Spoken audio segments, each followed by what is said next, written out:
va bien, je vous retrouve pour notre dernière vidéo de cette année 2024. Je tiens à vous remercier pour tous ceux qui sont restés depuis le début de cette année qui a été la plus productive pour moi sur YouTube. J'ai très hâte de commencer l'année 2025, je vous réserve pas mal de bonnes choses. J'espère que vous serez de plus en plus nombreux à venir nous rejoindre. Aujourd'hui on fait le récap de ma pop culture de cette année. On va revoir ensemble les livres, les films, les séries que j'ai regardées et lues. Je ne vais pas parler de musique parce que le Spotify Wrapped, j'ai déjà posté dans ma story, donc je vais pas revenir dessus. Pour l'occasion, je me suis fait des petits cookies que vous avez pu voir sur cette magnifique miniature que je vous ai préparée. J'aurais apprécié en partager avec vous, mais malheureusement l'écran ne le permet pas. Et mon lait de poule s'avère être simplement du lait de vache froid, mais l'ambiance est là, j'ai mis du rouge en fond, c'est Noël, c'est la belle vie. Juste pour vous parler rapidement de ce qui va se passer aujourd'hui. Je ne vais pas détailler ce que j'ai apprécié ou non, puisque je vous réserve pour la rentrée une vidéo dédiée à ce que j'ai préféré en 2024. Et juste pour vous recontextualiser, je filme cette vidéo le 20 décembre, donc il est normal qu'il y ait certaines choses que je ne vais pas mentionner, que je vais avoir le temps de regarder d'ici la fin de l'année 2024. Écoutez, on ne va pas s'attarder plus longtemps sur les détails, on commence dès maintenant. C'est parti pour le récap pop culture de 2024.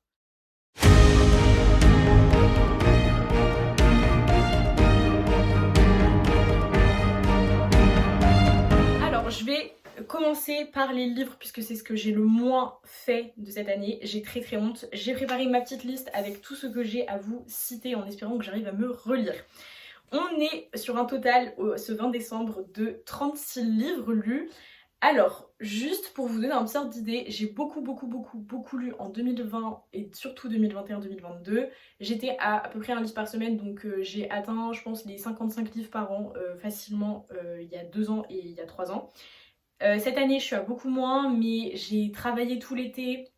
Je travaille aussi tout le week-end maintenant. La fac m'a pris un peu plus de temps cette année que prévu. Et j'ai donc délaissé un petit peu la lecture qui aussi m'a moins attirée ces derniers mois, bien que ça soit en train de revenir un peu dans ma vie. Donc ça explique ce faible nombre de lectures que j'estime être bien en deçà des quantités que j'ai pu lire à certains moments. J'espère avoir le temps d'en lire encore 3 ou 4 avant de partir pour l'Australie, bien que de toute façon j'en emmènerai avec moi. Mais voilà, je vais pas vous donner un ordre chronologique puisque je trouve que ça n'a pas grand intérêt, je vais juste vous faire la liste et passer un peu rapidement dessus.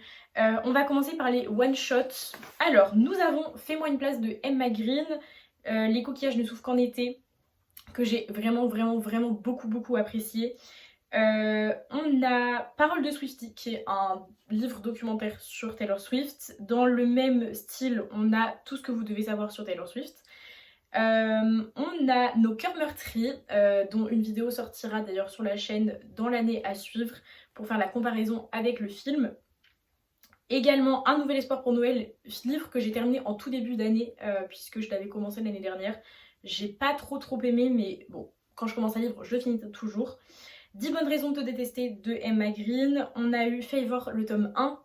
Ce qui nous rend vivants de Emma Green. Jamais plus avec À tout jamais, la duologie. Je peux très bien me passer toi, qui est aussi une comédie romantique. Et je crois que c'est tout ce que j'avais à mentionner pour les livres en one shot. On va passer maintenant aux séries, aux sagas. J'ai terminé tout juste le premier tome de Maxon Hall, incroyable, livre le plus similaire que j'ai jamais trouvé à une série. Si on continue dans les sagas, j'ai pu lire 4 tomes de Juliette autour du monde. Il s'agit du coup de Juliette aux Bermudes, Juliette en Floride, Juliette à Berlin et Juliette à Boston. J'ai terminé la saga Corps, Cœur, Âme. Alors ça a été très dur parce que j'ai adoré le premier tome Corps impatient d'Emma Green. En revanche, le tome 2, Corps, Cœur, donc Cœur, j'ai pas du tout aimé. Le dernier, donc Âme, j'ai beaucoup moins apprécié que le premier également, mais c'était quand même mieux que le deuxième. Il y en a eu les Friends, tome 1, 2 et 3 que j'ai avalé mais très rapidement. Si on reste un peu dans ce registre là d'ailleurs, j'ai enfilé les 6 tomes d'À Contresens avec un plaisir mais phénoménal. Et on a Another Story of Bad Boys, du coup tome 1, 2 et 3 aussi que j'ai vraiment beaucoup apprécié. L'été où je suis devenue jolie, j'ai du coup lu les 3 tomes. Et pour les livres, j'ai entre guillemets qu'une seule attente, c'est À nos cœurs battants, qui est donc la suite de Ce qui nous rend vivants que je vous ai mentionné. Il sort le 2 janvier, donc je ne pourrai pas le lire malheureusement avant de partir en Australie puisque je ne vais pas acheter un livre que je ne vais pas avoir le temps de lire. On va passer aux films, il y en a beaucoup. Il y en a 89, en sachant que il y en a que j'ai regardé plusieurs fois. Voilà, je ne vais pas m'étaler sur ce que j'ai apprécié ou non. Si jamais ça vous intéresse, de toute façon, tout est sur mon Seriebox. Je vous remets le lien à l'écran et dans la barre d'infos. Il est aussi disponible sur la description de la chaîne YouTube. C'est là où je rentre tout ce que je regarde comme série, comme film, les documentaires, tout est inscrit dedans. Et pour les livres, j'ai l'application Glyph, donc pareil, je vous mets à l'écran et dans la barre d'infos. J'ai regardé Pas de vague cette année avec François Civil. Bon film, pas plus hypé que ça. La fin m'a pas du tout plu, mais c'était pas nul. J'ai regardé À Contresens, attention, roulement de tambour. Je l'ai regardé 9 fois cette année. Je suis allée voir, comme je vous disais, Jamais plus, donc It Ends With Us en VO au cinéma. No Way Home que je suis retournée voir au cinéma, du coup qui était repassé pas loin de chez moi. J'ai passé un très très bon moment. Toujours au cinéma, je suis allée voir Le Comte de Monte-Cristo 3 fois en 3 jours dans 3 villes différentes et c'était une expérience de folie, j'ai beaucoup apprécié. Ensuite, on va continuer un peu dans Pierre Niney puisque j'ai tellement apprécié aller voir Le Comte de Monte-Cristo que je suis allée me faire toute la filmographie de Pierre Niney puisque j'ai pris Canal+ Series. Donc j'ai regardé 20 ans d'écart, j'ai regardé 2x5, La Boîte Noire, Sauver ou Périr, L'Odyssée, Mascarade, Le Livre des Solutions. J'aime regarder les filles. J'ai regardé Family Affair qui a fait beaucoup de bruit avec Zac Efron et Joey King qui joue dedans. Je me suis refait les 51 degrés 1, 2 et 3 en sachant que le 51 degrés 1 je suis allée voir au cinéma puisqu'il le repassait pour le 14 degrés pour la Saint-Valentin. Je me suis refait le Twilight, la partie 1 et 2 du dernier film dont j'ai plus le nom. J'ai regardé Red, White and Royal Blue, The Notebook que j'ai découvert au cinéma. J'ai regardé L'amour ouf également, j'ai pas noté mais je suis bien allée le voir au cinéma. J'ai regardé aussi 51 degrés 2. En fait c'est complètement décousu, ma liste elle est pourrie. Donc j'ai regardé 2 fois. J'ai regardé Demain tout commence, on a The Idea of You, donc l'idée d'être avec toi avec Anne Hathaway et Nicolas Galitzine que j'ai regardé 3 fois cette année. J'ai regardé Arthur the King, je vous en parlerai la semaine prochaine. C'est un film qui retrace l'histoire d'un monsieur qui va recueillir un chien durant une espèce de grande course bizarre, chelou. Également j'ai regardé Aladdin puisqu'il passait, enfin c'était le film live action puisqu'il y a une époque où on se donnait des films à regarder avec mes potes de la fac. Donc c'est pas mon coup de cœur clairement, mais voilà, c'était pas dégueu. J'ai regardé The Fall Guy au cinéma avec ma copine Jade, bonne découverte. Jean-Claude, on pense fort à toi. Beautiful Wedding, que je ne recommande pas du tout, qui était vraiment nul, qui est donc la suite de Beautiful Disaster. J'ai regardé le Teen Wolf qui est sorti en 2023, parce que je me suis refait la série, mais je vais vous en reparler après. Je me suis refait les affaires 2, 3 et 4, puisque quand j'ai eu Prime Vidéo, le 1 n'était pas disponible, il fallait le payer en plus. Et je n'aime pas le 5. J'ai également regardé Dune. J'ai regardé Challengers au cinéma avec Zendaya. Décevant. Vraiment, le mot c'est décevant. Ensuite, j'ai regardé Dune 2 au cinéma. Avatar 1, je suis allée le regarder en streaming. Et par contre, Avatar 2, je l'ai regardé 2 fois. Là, j'ai noté que j'avais regardé qu'une fois, mais je l'ai regardé 2 fois puisque je suis allée le voir au... Ah bah non, le cinéma c'était déjà l'année dernière, il est sorti en 2023. Donc je l'ai regardé sur YouTube, j'ai payé avec ma pote parce qu'elle l'avait jamais vu Avatar 2. J'ai regardé Tini, la nouvelle vie de Violetta. Qu'est-ce qu'on a par ici? La Promesse verte au cinéma que je vous avais recommandé sur Instagram, qui est un film qui parle d'écologie. Je vous recommande vraiment de regarder ce film, je vous en reparlerai la semaine prochaine. La La Land qui est pareil, un film qu'on m'avait dit de regarder avec mes potes de la fac. Pas du tout apprécié. Alone Together, qui paraît était un film qu'on s'était donné de regarder avec mes copines, j'ai pas du tout aimé. Fight Club, je suis toujours dubitative. Je ne sais pas si j'ai apprécié ou pas. Je suis allée regarder Wonka avec Timothée Chalamet au cinéma. Bonne découverte. Je le mettrai pas dans mes favoris 2024, mais c'était pas dégueu. Je me suis refait les Fast and Furious 1, 2, 5, 6, 7 et 8. Mais j'ai pas noté que j'allais le regarder le 4 alors que je crois que je l'ai regardé. J'ai regardé le documentaire de Kaizen, le documentaire Kaizen de Inoxtag, bonne découverte également. Je me suis refait Vaiana à la télé et du coup je suis allée voir Vaiana 2 au cinéma. J'ai regardé la saga entière à tous les garçons que j'ai aimés, donc le 1, le 2 et le 3. J'ai également regardé Easy et aussi, je crois que c'était la deuxième ou la troisième fois que je regardais déjà ce film. J'ai regardé Les Fabricants de larmes que je vous déconseille. C'est nul, je vous en ai déjà parlé dans un flop de film. C'est non, c'est du cringe de A à Z, ce n'est pas possible de regarder des Tall pareil. Je me suis refait Tamara 1 et 2 qui est mon film confort préféré. Iron Man que je suis allée voir au cinéma qui est repassé en ciné-hit au pâté. J'ai regardé Japelou en streaming. J'ai regardé Une vie au cinéma. Maison de retraite 2 que je suis allée voir au cinéma. J'ai même rencontré Kev Adams. Enfin rencontré c'est un bien grand mot. On a pris une photo de groupe avec toute la salle de cinéma. On a regardé À travers ma fenêtre 1 et le 3 mais pas le 2. Et j'ai regardé Upgraded avec Camille Hennes qui a fait beaucoup de bruit. J'ai regardé Le Dernier Jaguar au cinéma. J'ai regardé Anyone But You au cinéma également. Purple Hearts. Le dernier que j'ai noté c'est Sidelined, The QB and Me. Pour ceux qui n'ont pas suivi, c'est le film qui est sorti sur YouTube avec Noah Beck, le TikToker méga connu. Je vais vous parler un peu de mes attentes du coup de films pour 2025. Alors, qu'on soit clair, le film dont je vous parlais tout à l'heure qui sort du coup c'est À Contresens. À l'heure où je filme cette vidéo, il nous reste une semaine avant qu'il sorte. Au moment où sort cette vidéo, le film sort demain. Je suis également en attente de Avatar 3 qui sort le 17 décembre au cinéma l'année prochaine. Beaucoup trop hâte, qui s'appelle donc Avatar 3 Fire and Ashes. On a également le film We Live in Time avec Florence Pugh et Andrew Garfield qui sort le 1er janvier de cette année, mais vous vous rendez compte? Alors je vous mets la bande-annonce très rapidement juste pour vous donner une idée un peu de quoi ça parle. What's happened to my underwear? Oh, I literally have no idea. So sorry, but do we know each other? Yeah, no, I ran you over. Sorry. It's alright. I'm Alma, by the way. Tobias. We're gonna make sure you have the time of your life. Hi. Hi. Probably ought to get going. Who says? Unless you have shit to do, then... I have nothing. Whether we like it or not, the clock is ticking. What's the rush? Because I'm worried that there's a very distinct and real possibility that I am about to fall in love with you.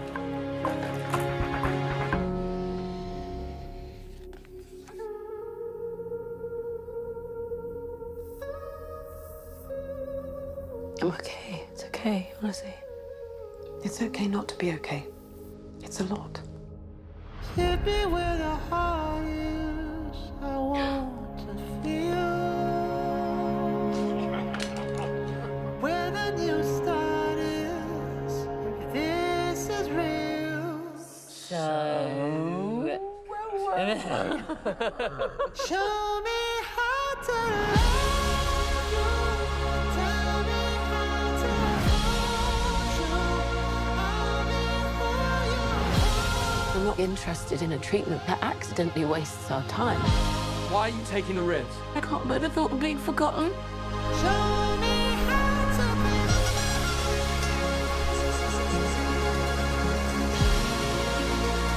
I am guilty of looking ahead instead of right in front of me. At you. Le dernier film que j'attends en 2024 qui est assuré, en 2025 pardon, c'est Zootopie 2 qui sort le 26 novembre l'année prochaine. Je mentionne À Contresens 3, dont on n'a pas de date de sortie. On va conclure cette année pop culture avec les séries. Mesdames et messieurs, accrochez-vous. J'ai regardé a lot of content cette année. À commencer par NCIS, je suis allée de la saison 5 épisode 10 à la saison 8 épisode 7. Également Riz, saison 4 épisode 1 à la saison 5 épisode 9. Rizzoli and Isles, saison 1 épisode 1 à la saison 3 épisode 15. Rivière perdue, la mini-série en entier, donc la saison 1 puisqu'il n'y en a qu'une seule. A Million Little Things, j'ai regardé un épisode. Saison 2 épisode 19. En un an j'ai regardé un épisode. Je me suis refait tout Teen Wolf. J'ai passé un très bon moment et du coup c'est pour ça que je vous disais que j'avais regardé le film après. Superman et Lois, je suis arrivée à la saison 2 épisode 9, donc j'ai commencé la série cette année. Scam Espagna, j'ai commencé et je suis allée jusqu'à saison 4 épisode 3. TVD, et bien je me suis refait la partie de la saison 4 épisode 11 jusqu'à l'épisode 10 de la saison 8. Section de recherche, j'ai regardé l'épisode 1 de la saison 16 et that's all parce que c'était nul. Grey's, j'ai regardé de la saison 12 à la saison 19 épisode 10. Scam France, je me suis refait la saison 2 donc de Manon et Charles dont je vous ai parlé il y a quelques semaines déjà. Et également je me suis refait alors pas refait, mais du coup j'ai terminé la série de la saison 8 épisode 2 à la saison 12 épisode 10. J'ai regardé également Les Bracelets Rouges, la saison 2 épisode 1 à épisode 8. Alors j'ai regardé Toulouse-Lautrec la saison 2, Fiasco la saison 1, La Flamme la saison 2, donc le flambeau, Avatar, le maître de l'air, saison 1 épisode 1 parce que ma pote m'a forcé à regarder cet épisode. La SWAT saison 4 épisode 1 à saison 6 épisode 12, One Day la saison 1 parce que c'est une mini-série, Maxed on All la saison 1 dont je vous parlerai un peu plus tard, Bridgerton la saison 3, Raising Voices, HPI la saison 4, Mixed la saison 1 puisqu'il n'y a qu'une seule saison, Geek Girl pareil que la saison 1, The Summer Light on Prey, je me suis refait la saison 2 cet été. Astrid et Raphaël, j'ai regardé la saison 5, Outer Banks saison 4, Esprit criminel, j'ai regardé la saison 17 et je me suis arrêtée à l'épisode 9, j'ai un seul épisode de retard. Cat's Eyes, la saison 1 puisque c'est une mini-série, La France a un incroyable talent, la saison 19 jusqu'à l'épisode 8. Les 50, j'ai regardé la saison 3 jusqu'à l'épisode 45. La Villa des Cœurs Brisés, la saison 9 jusqu'à l'épisode 43 et The Damilo Show, la saison 3. Shadowhunter, je me permets d'y revenir que maintenant puisque je suis allée à la convention la semaine dernière et que c'est encore très dur pour moi de faire le deuil du fait que j'ai vu Mathieu Daddario la semaine dernière. Pour ceux qui n'ont pas vu, j'ai mis un réel sur Instagram que je vous invite à aller voir. J'ai fait un post sur YouTube, vous pouvez trouver le lien de la vidéo. Je suis très peinée de ne pas encore y être. J'espère rencontrer Mathieu en 2025 ou en 2026 à nouveau puisque Union Association a parlé de faire une convention Shadowhunter, donc il n'y aurait pas que Mathieu et Alberto, mais potentiellement Kat, Dominique, Luc, vraiment toute la bande au complet, ce qui me comblerait de joie. Malheureusement pour le moment on n'a pas de date, on sait juste que c'est un projet, donc soit fin 2025, début 2026. Quoi qu'il en soit, j'ai regardé la série jusqu'à l'épisode 13, je me suis arrêtée tout à l'heure. Qu'est-ce qui nous attend pour les séries? Eh bien écoutez, il y a Exo Kitty saison 2 qui va sortir le 16 janvier, donc j'ai extrêmement hâte puisque Peter Kavinsky, Noah Centineo en chair et en os, refait une apparition dans la saison 2, donc j'ai beaucoup trop hâte de voir. J'attends pas avec impatience, mais va arriver la saison 21 partie 2 de Grey's Anatomy le 6 mars. Et qu'est-ce qu'on a comme arrivé? Eh bien écoutez, on a Maxon Hall saison 2 qui va potentiellement sortir, on n'a pas de date, on suppose que ça va sortir cette année, à voir, on n'a pas de date officielle, c'est que des suppositions par rapport au temps de post-prod. Potentiellement la saison 5 d'HPI, mais j'ai regardé sur Seriebox, il y a généralement 1 an et demi entre chaque saison, donc je ne me prononce pas, je pense que la saison arriverait potentiellement cette année, mais je ne peux rien dire. Je pense aussi que la saison 6 d'Astrid et Raphaël pourrait arriver en fin d'année prochaine puisque la saison 5 vient de sortir et que généralement il y a 1 an entre chaque saison pour cette série, donc il n'est pas impossible que d'ici novembre 2025 on ait la saison 6. Là je vous parle que des séries que moi j'ai regardées. Les séries que je ne regarde pas, je sais qu'il y a Euphoria qui a été annoncée pour 2026, la saison 3, Ginny et Georgia également dont on nous a parlé. Peut-être pour 2025, d'ailleurs Ginny et Georgia si je ne dis pas de bêtises. Je sais aussi que The Summer I Turned Pretty, du coup l'été où je suis devenue jolie. En théorie, on devrait avoir la saison 3 pour cette année. Je sais qu'il y a You, la dernière saison je crois qui va sortir cette année. La saison 2 de Mercredi aussi qui va sortir cette année. La dernière saison de Stranger Things. Je vous les mentionne juste, je vous mets pas de date, je vous en parle pas avec beaucoup plus d'intérêt parce que ce n'est pas des séries que je regarde. Et bien écoutez, on a terminé. Je vais vous mettre à l'écran le chiffre qui représente le nombre d'heures que j'ai passé devant mon écran cette année à regarder des séries et des films. On a quand même diminué parce que l'année dernière j'étais à 1699 heures. Et là je pense qu'on va être largement peut-être pas, mais bien en dessous de ça. L'annonce que je voulais vous faire juste avant la fin de cette vidéo, c'est qu'effectivement, je ne serai peut-être pas en Australie en juillet l'année prochaine, puisque normalement, si tout se passe bien, je serai dans un autre pays. Je n'en dis pas plus, puisque j'ai peur que ça ne m'arrive pas. Normalement, c'est sur la bonne voie, ça vient de se concrétiser aujourd'hui. J'attends d'avoir tous les papiers, toutes les informations, toutes les confirmations. Et dès que j'ai plus de nouvelles, je vous tiens au courant de toute façon. N'hésitez pas à venir voir sur Instagram, il va y avoir beaucoup plus de contenu sur Instagram ces prochains temps. Il y a un post qui vous expliquera tout sur YouTube. Voilà, je veillerai à vous informer en temps et en heure de l'avenir de la chaîne pour les prochains mois. Mais je serai là à la rentrée. Je vous souhaite une très belle année 2025. On se retrouve le 2 janvier, donc dans une semaine, avec toutes vos bonnes résolutions. J'espère que vous avez passé une agréable année. J'espère avoir pu éveiller ou mettre quelques sourires sur vos visages cette année avec mes vidéos. Voilà, je me souhaite le meilleur pour 2025. Je vous le souhaite aussi, qu'on réalise nos rêves, nos ambitions, qu'on vive un peu les trucs les plus fous. Je sais que pour moi, ça va probablement être l'année de la concrétisation de pas mal de projets. Voilà, je vous fais plein de bisous. Prenez soin de vous, prenez soin de vos proches, passez de bonnes fêtes et on se retrouve en 2025. Salut!